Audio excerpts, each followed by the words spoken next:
ఈ అబ్బాయికి ఒక అమ్మాయి దొరికింది. ఆమె కేవలం 10 సెంటీమీటర్ల ఎత్తు మాత్రమే ఉంది.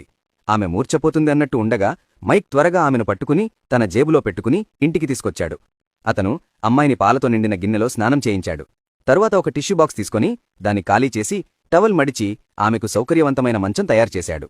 అమ్మాయి లోతైన నిద్రలో పడుకుంది. అతను బయటకు వెళ్ళినప్పుడు మైక్ అమ్మాయిని తన జేబులో పెట్టుకున్నాడు.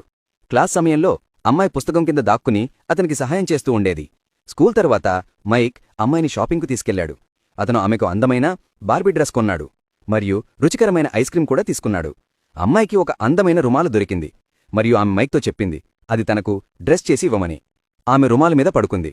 తరువాత మైక్ మార్కర్తో ఆమె శరీరం గుర్తును బట్టల మీద గీచాడు. మైక్ దాన్ని కత్తెరతో కత్తిరించి సూది దారంతో కుట్టాడు. కాని పొరపాటున అతని వేలికి సూది గుచ్చుకుంది. అమ్మాయి ఆందోళన చెందింది. త్వరలోనే డ్రెస్ సిద్ధమైంది. కాని అమ్మాయి దాన్ని ధరించలేకపోతోంది. అప్పుడు ఆమె ఒక పెద్ద బ్యాగ్ వీపు